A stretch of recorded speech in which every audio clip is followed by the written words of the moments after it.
만물을 충만케 하는 자는 가정에서 일터에서 그 역할을 잘 감당해야 한다 말씀드렸습니다. 자녀를 노엽게 하지 말고 오직 주의 교양과 훈계로 양육해야지 만물이 충만케 되죠. 직장에서는 또 눈가림만으로 일하지 말고 죽게 하듯 신실함으로 하는 그런 사람이 만물을 충만케 합니다. 그런데 만물을 충만케 하는 자는 이런 일만 하지 않습니다. 눈에 보이는 일, 손에 잡히는 일, 그것만 갖고 만물은 충만케 되지 않습니다. 보이지 않는 대상이 있기 때문에 그렇죠. 만물을 충만케 하는 이 선한 일을 방해하는 세력, 만물이 여전히 어둠 가운데 머물기를 원하며 자기의 지배를 받기를 원하는 그 세력, 오늘 본문에서는 마귀라고 이야기합니다. 공중의 권세 잡은 자, 불순종하는 자들 가운데 역사하며 창세 이후부터 지금까지 하나님의 뜻을 좌절시키기 위해서, 하나님의 복을 못 받게 하기 위해서, 하나님의 능력을 체험 못하게 하려고 지금도 우는 사자처럼 삼킬 자를 찾는 사탄. 존 스토트 목사님이 말합니다. 새로운 사회를 창조해내는 것이 하나님의 목적인가? 사탄은 그 사회를 파괴하고 이 위해 길을 쓸 것이다. 예수 그리스도를 통해 하나님은 새로운 서로 다른 인종과 문화권 사람들을 나누어 놓는 벽을 무너뜨리려고 하셨는가? 사탄은 그 사자들을 통해 그 벽을 다시 세우려고 한다. 하나님은 자기 백성들이 조화롭고 순결하도록 살기를 원하시는가? 사탄은 불화와 죄의 씨를 지금도 뿌리고 있다. 만물을 충만케 하는 자는 가정에서 잘해야 됩니다. 직장에서 잘해야 됩니다. 그러나 가정과 직장 보이는 것만 해가 안 됩니다. 보이지 않는 것까지도 다스려야 됩니다. 우리 아이를 사로잡고 있을 수 있는, 우리 남편과 아내를 사로잡고 있는, 지금도 우리를 갈라놓고 이간질시키는 그 사탄을 향해 선포하며 결박하며 싸워야지만이 거기에 잡혀있던 영혼들이 주님께 돌아오는 충만케 되는 일이 일어나는 겁니다. 사탄에 속으면 안 됩니다.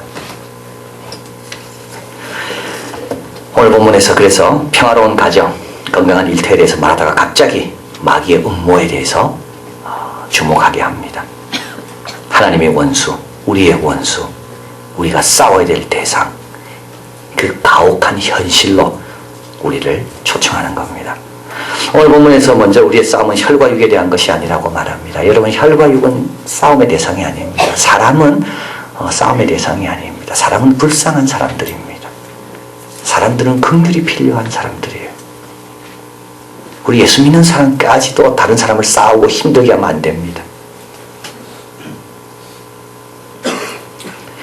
혈과 육은 하나님 나라를 유업으로 받지 못하지만 혈과 육은 구원받아야 할 대상입니다.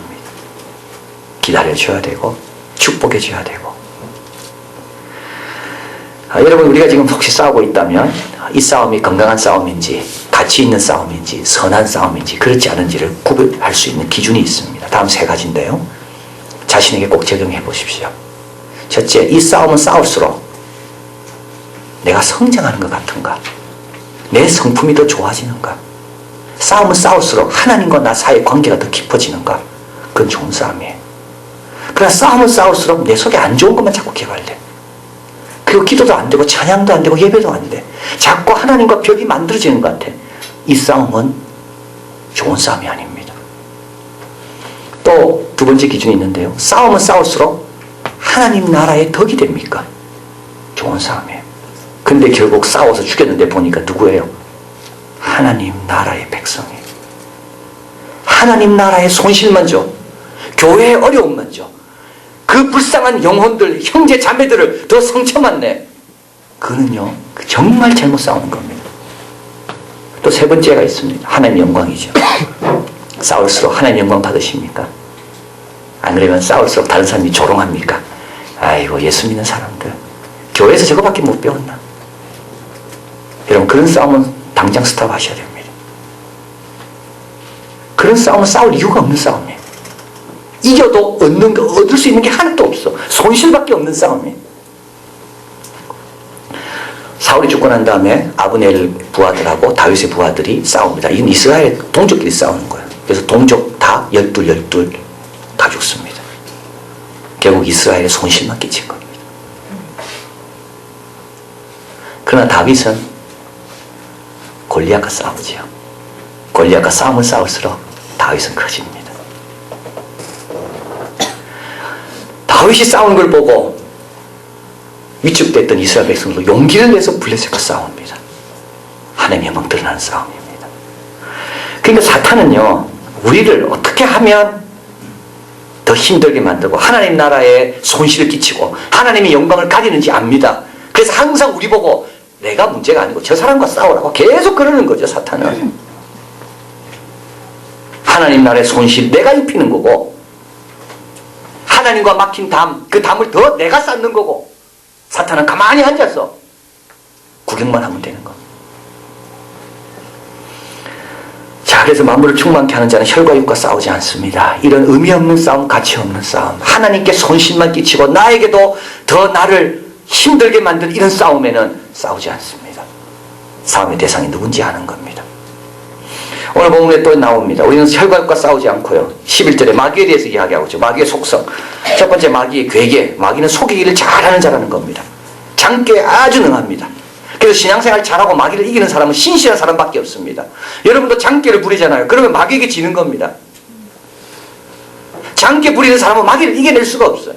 마귀는 어떤 사람에게 힘을 못 쓰는가 하면 충직한 사람에게는 마귀는 통하지 않아요. 왜냐하면 원래 마귀의 속성이 그런 거니까. 그래서 마귀는 괴계, 겉으로는 양처럼 보이지만 속에는 늑탈하는 일이, 어떨 때는 뱀처럼, 어떨 때는 사자처럼,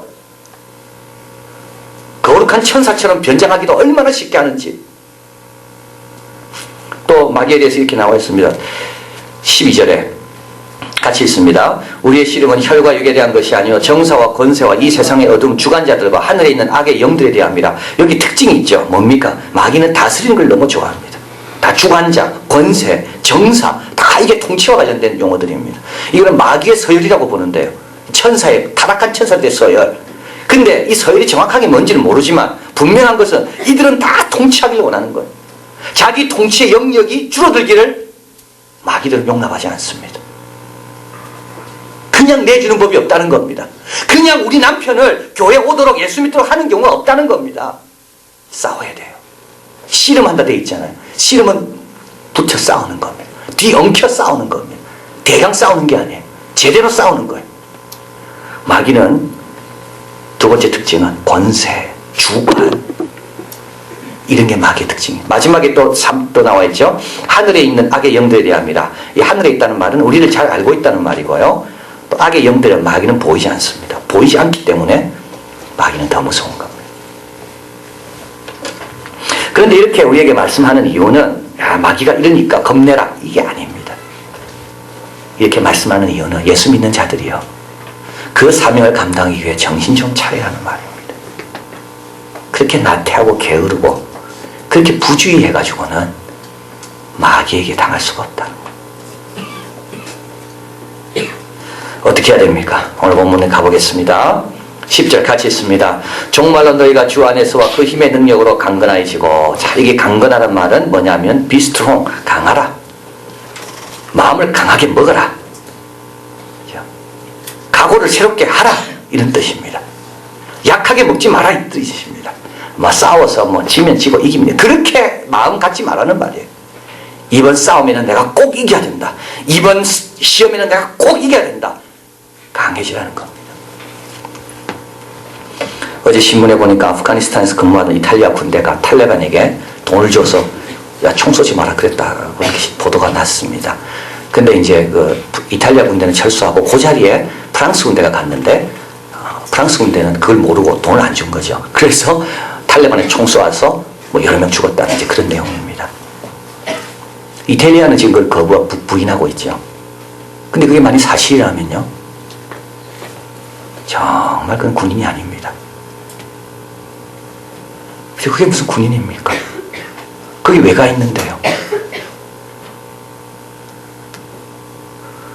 나약하고 비겁하고 이기적이고 탈레반에 의해서 신음하고 죽어가는 수많은 여인과 아이들이 있는데 그를 보호하라고 세금 내서 보내놓으니까, 보호하려니까 자기 목숨 아깝고 돈 줘가지고 탈레반에게 그래서 잘 보여가지고 살아 돌아왔다?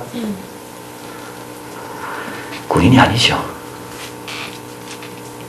그런 군대를 갖고 있는 나라는요, 아주 위험한 불안한 나라입니다. 불행한 나라, 불행한 나라.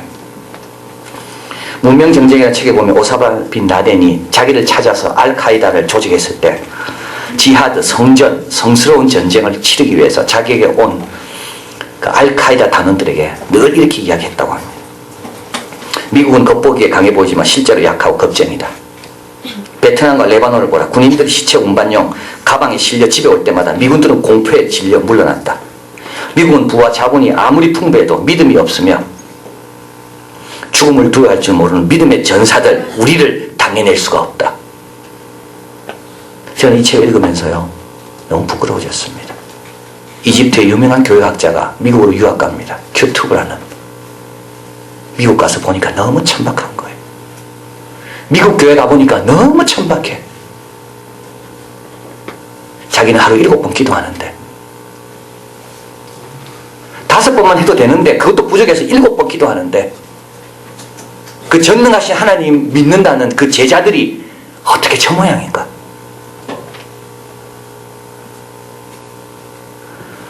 여러분, 우리가 속기 쉽습니다. 우리끼리 보니까 믿음 좋아 보이죠. 저 정도 해도 훌륭하다고. 그러나 다른 종교에 있는 사람들이 우리 교회 와서 볼 때, 야, 예수 믿는 사람 대단한 줄 알았는데 저것밖에 안 되나? 오사마 빈 라덴이 말한 대로 그 됐답니다. 이 책에 의하면 소말리아 35만 명의 난민이 생겼습니다. 내전에 의해서요. 그때 알카이다 250명도 이 소말리아 절호의 기회다. 무슬람 국가로 만들기 위해서 우리가 가자. 그래서 젊은이들이 250명이 중무장하고 무장은 총밖에 없는 거죠. 소말리아로 몰려갔습니다. 미군 뭔가 무기를 갖고 다 들어갔습니다. 그런데 헬기 2대가 격추당합니다. 알카이다에서. 그 다음날 빌 클린턴은 철수시켜요. 야, 이러다가 우리 군인 다 죽겠다. 알카이다는 철수하지 않아요. 여러분, 어떤 자세로 신앙생활 하십니까?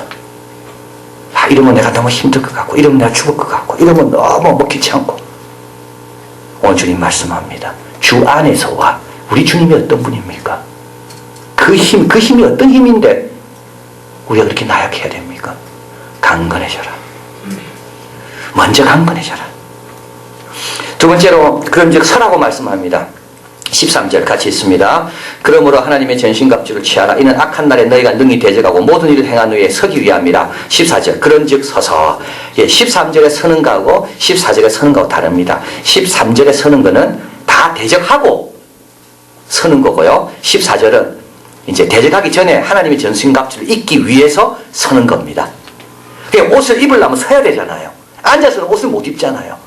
근데 옷은 하나님이 주지만 서는 거는 내가 서야 된다는 말입니다. 하나님이 아무리 옷을 주려고 할지라도 서지 않으면 옷을 못 받는 겁니다. 내 할 일을 하라는 말이죠. 선다는 말은 존 크리스토스톰에 의하면 제 위치로 가는 겁니다. 제 위치로 가야지만이 하나님 주시는 옷을 받을 수 있는 겁니다. 엉뚱한 위치에 가가지고 옷 기다려봤자 옷은 안 오는 겁니다. 근데 그 위치로는 자기와 싸워서 이겨야지만 그 위치로 가는 겁니다. 기도의 자리가 제 위치고요.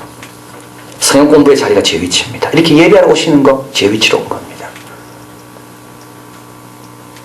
제 위치에. 그러고 나서 이제 하나님의 전신갑주를 이제 입는 겁니다. 이 하나님의 전신갑주를 보면 6가지가 나오는데요.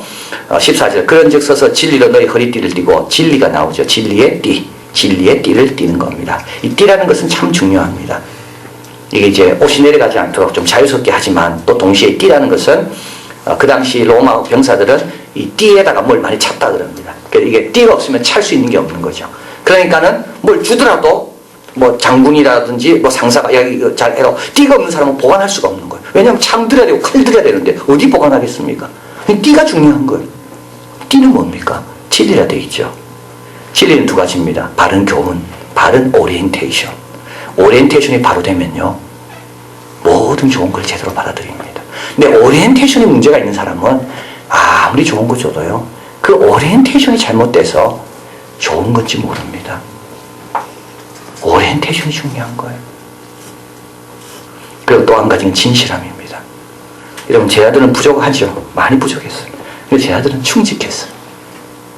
그러니까 예수님이 준 거 다 받아놨어요. 충직한 사람, 주님께서 가르치신 예수님의 마음과 하나님의 뜻을 향한 바른 가르침이 있는 사람, 그런 사람은 뭘 줘도 잘 받습니다. 이게 첫 번째 진리의 띠입니다. 두 번째로는 의의 흉배죠. 의의 흉배라는 것은 하나님과 관계를 말하는 겁니다. 하나님과 관계가 좋은 사람은 사탄이 틈새를 갖지 못하기 때문에 들어오지 못합니다. 하나님과 사이가 뜨거운 사람은요, 시험에 들지 않아요. 하나님을 너무 사랑하는 사람은 웬만한 상처, 하나님의 만져주신 거 위로 가운데 다 해결됩니다. 사무엘이 나이가 늙었습니다. 백성들이 사무엘에게 와서 이렇게 말합니다. 당신은 늙었고 당신의 아들들은 지금 경건하지 못하니 당신 아들 말고 당신도 말고 새로운 왕을 세워달라고. 사무엘 기분 너무 나빴어요. 그러나 이때 사무엘이 하나님께 그 자리에서 엎드려 기도합니다. 이때 하나님의 음성이 들립니다. 저들이 너를 버린 게 아니라 나를 버렸다. 걱정하지 말고 저들 하라는 대로 해줘라. 그래서 사무엘은 결국 사울 왕 세우고 다윗 왕 세우고. 이브는 어떻게 됐습니까? 이브. 여러분, 우리가 이브 때문에 고생하는 거 아닙니까? 지금까지? 이브는 어땠는데요? 뱀이 와서 이브에게 이렇게 말합니다. 동산에 있는 모든 실과를 먹지 말라 하더냐? 이거는요, 이 질문 자체가 이브를 시험에 빠지는 질문입니다. 하나님은 선악과만 먹지 마라 그랬지 동산에 있는 거 먹지 마라 한 적이 없습니다. 그런데 뱀은 하나님과 이브 사이를 이간질 시키려고 멀리 하려고 일부러 그렇게 질문하는 겁니다. 봐라, 하나님 먹지 마라 그랬지. 전부 다 이 하나님은 제한적인 하나님이고 모든 걸 누리지 못하게 막는 하나님이다. 이때 이브가 뭐라 말합니까? 하나님은 선악과를 먹지도 말라 말했는데 만지도 말라 그랬다. 거리가 벌써 있는 겁니다, 하나님과. 그래서 이브는 넘어진 거예요. 하나님과 올바른 관계보다 더 영적인 큰 보호막은 없다. 하나님과 좋은 관계 있으면 그것보다 더 큰 보호막은 없다. 이게 바로 흉배입니다. 그래서 여러분, 창을 들고 칼을 들어도요, 가슴에 또 하나 되는 게 흉배입니다. 왜냐하면 여기가 제일 중요하니까. 하나님과 관계입니다. 그리고 또 15절에 같이 읽습니다. 평안의 복음에 예비한 것으로 신을 신고. 참, 이 구절은 너무 어려운 구절입니다. 평안의 복음, 예비한 것으로 신을 신고. 복음이 뭐냐? 복음은 신이라는 겁니다. 그런데 복음의 신을 신으면 평안하다는 말입니다. 이 신은 특별한 신이라서 멀리 가도 편안하다는 겁니다. 험한 곳 가도 평안하다는 거예요. 그게 복음의 가치, 복음의 능력을 아는 자가 바로 이런 자라는 뜻입니다. 지난 월요일날 제가 그 멤버 케어 그 세미나에 갔다 왔는데요. 오늘 이후에 때 와서 예배드리고 가신 딕 앤 레리 그 가드너 박사님께서 이제 강의를 하신 겁니다. 그분은 52년 성경 번역 선교 사역을 하시고 지금은 한 6,000명 되는 선교사들의 그죠, 인적 휴먼 리소스죠. 거기에 상담하시면서 이제 지도를 하시고 또 전 세계의 선교사들의 그 관리를 어떻게 하는 게 좋은가에 대해서 아주 세계적인 지도자가 바로 이 네 분이십니다. 그래서 이제 그분의 강의를 이제 듣는데요. 이제 보통 멤버 케어가 중요하잖아요, 우리도. 우리 교인 멤버를 잘 케어해야 되고, 또 우리 아이들도 우리 가정의 멤버니까 잘 케어해야 되고, 우리 회사 가면 내 부서에 있는 사람 잘 케어해야 되고, 그게 다 멤버 케어입니다. 그런데 선교사님 같은 경우는 멤버 케어가 다르다는 겁니다. 왜냐하면 선교사님은 우리와 같은 환경에 있지 않지. 자기가 익숙한 환경에 있지 않는 분이 선교사들이죠. 그래서 선교사님에게는 특별한 멤버 케어가 필요한 겁니다. 이제 그러면서 몇 가지 예를 이야기하는데, 이데올리기가 다른 곳에 사는 그 삶의 갈등. 나는 자본주의에서 익숙해졌는데 공산주의 사회에서 살아가는 그 갈등. 또 부패한 정권 밑에서 사역해야 되는 그 참 그 고충들. 그리고 무슬림 지역 같습니다. 무슬림은 뭐 여자는 뭐 그렇게 취급하지 않죠. 아이와. 근데 성무사님 집에 딸이 있는 거예요. 걔가 이제 사춘기가 돼가는 거예요.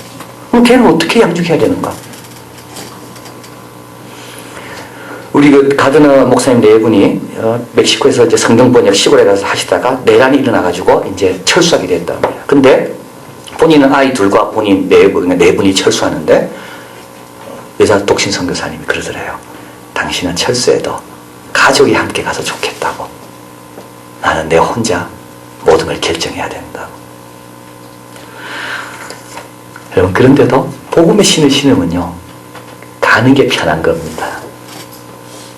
안 가는 게 불편한 거예요.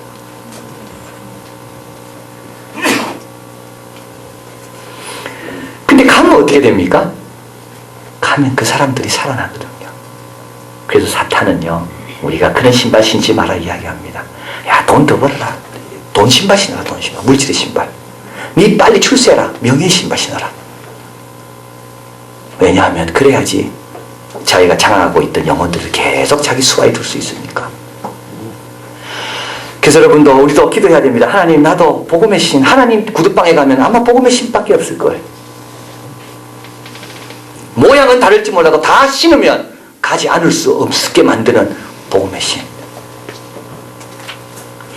그래서 우리가 하나님으로부터 받아야 될 신은 복음의 신이라고 말씀을. 또 모든 것 위에 16절 같이 있습니다. 모든 것 위에 믿음의 방패를 가지고 이로써 능히 악한 자의 모든 화전을 소멸하고. 여기 방패가 나오죠. 방패는 작은 방패가 아니고 큰 겁니다. 1.2m 길이, 폭 0.75m, 75cm, 1.2m. 그러니까 작은 게 아니죠, 방패가. 그런데 이 방패는 한 겹으로 되어 있지 않고 두 겹으로 되어 있고 나무 두 개를 붙여놓고 그 위에다가 가죽을 쌌다는 겁니다. 왜냐하면 저기 화살을 쏠 때 그냥 화살이 아니라 불화살을 쏘기 때문에 방패가 그 불이 꺼질 때까지 견뎌내야 되는 거죠. 근데 오늘 사탄이 우리에게 쏘는 화살도 무슨 화살이라고요? 불화살이라는 겁니다. 불을 붙이기를 원하는 거예요. 우리 마음에 불을 붙이기를 원하는 거예요. 염려의 화살을 쏩니다. 근데 염려 없는 사람은 그 불이 안 탑니다. 염려가 많은 사람은 그 화살 오면 활활 타버리는 거죠. 의심이 없는 사람은요, 아무리 의심의 화살을 쏘아도 그게 타지 않아요. 근데 의심이 항상 많은 사람은 조금만, 불똥이 조금만 튀어도 확 타버리는 겁니다. 여러분, 사탄이 쏘는 것은 우리를 태우기 위해서 쏘는 거죠. 그래서 우리가 항상 여러 겹수로 믿음의 방패를 가지고 있어야 됩니다. 하나가 무너지면 그 다음이 또 버텨야 되고, 하나가 무너지면 그 다음이 버텨야 되고, 하나님의 선하심에 대한 믿음이 너무 무너지면요, 하나님의 사랑에 대한 믿음이 버티고 있어야 되는 거죠. 그게 무너지면 하나님의 전능하심에 대한 믿음이 붙어 있어야 되고. 근데 만약에 그런 건 하나도 없고 불평, 욕심 뭐 이런 것만 가득 차 있어요. 그러면 사탄이 쏘면 활활 타는 거죠. 활활 타면 어떻게 됩니까? 본인이 괴로운 겁니다. 본인이 힘든 겁니다. 또 구원의 투구가 나옵니다. 구원의 투구. 투구는 두 가지 용도입니다. 하나는 보호, 철과 동으로 만들었고, 또 하나는 이거는 영광의 용도입니다. 말을 딱 타고 투구를 쓰고 쫙 가는 거죠. 근데 투구를 썼기 때문에 보호가 되기 때문에 오히려 영광스러운 모습을 가질 수가 있는 거예요. 이게 바로 구원입니다. 구원에 확신 있는 사람은 오늘 죽어도 괜찮아요.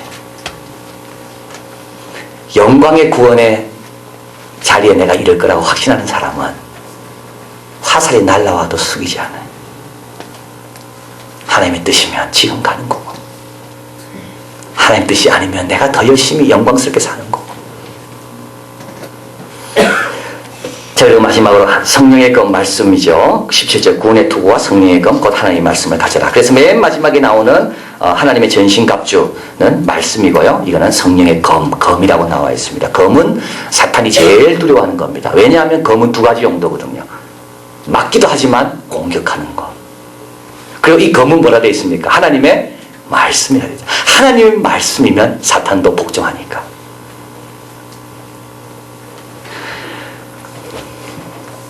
그래서 우리는 어떻게 해야 됩니까? 하나님 말씀 자꾸 배워야 됩니다, 여러분. 그래야지 검이 준비되어 있죠. 검이 준비되지 않은 사람은 칼집을 보니까 칼집은 있는데 칼은 없는 겁니다. 꺼내야 되는데 꺼낼 게 하나도 없는 거예요. 자꾸 배워놔야 됩니다. 칼집에 칼을 자꾸 넣어놔야 됩니다. 어떨 때는 이 칼, 어떨 때는 저 칼.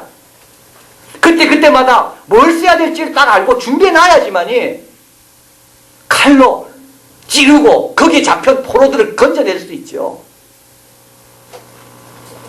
베드로가 예수님 잡혀갈 때 칼 꺼냈습니다. 예수님 칼 꼽으라 그랬어요. 그 다음에 베드로가 또 칼을 꺼냅니다. 이 칼로는 3,000명, 5,000명이 회개하고 돌아왔습니다. 말씀의 검입니다.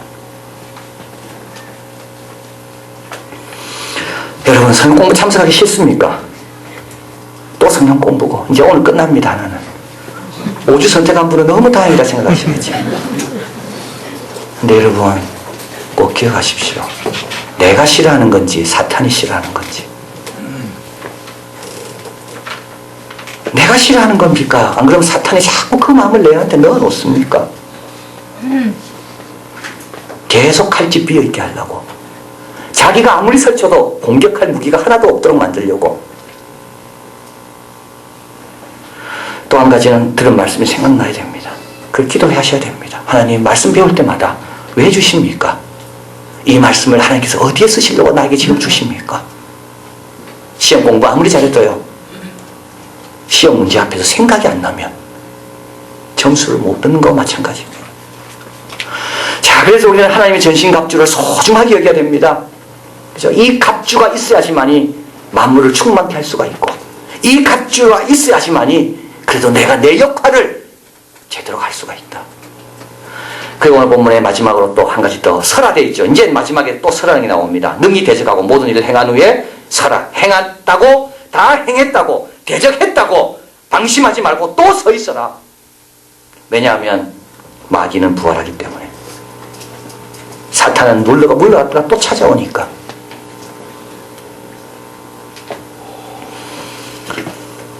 건일이라는 유명한 고전의 목회자가, 신학자가 말했습니다. 그것을 잊고 일하고, 그것을 잊고 걸으며, 그것을 잊고 잠자라. 그 안에서 바라보고 그 뒤에서 생각해라. 그럼 달라집니다. 맨몸으로 바라보는 거하고요, 전신갑주 안에서 바라보는 거하고는 다릅니다. 마지막 순간에 주님께서 영광의 겉옷 입혀주실 겁니다. 영광의 겉옷 수고했다고. 그때까지 우리는 갑옷을 벗으면 안 됩니다. 기도하시겠습니다.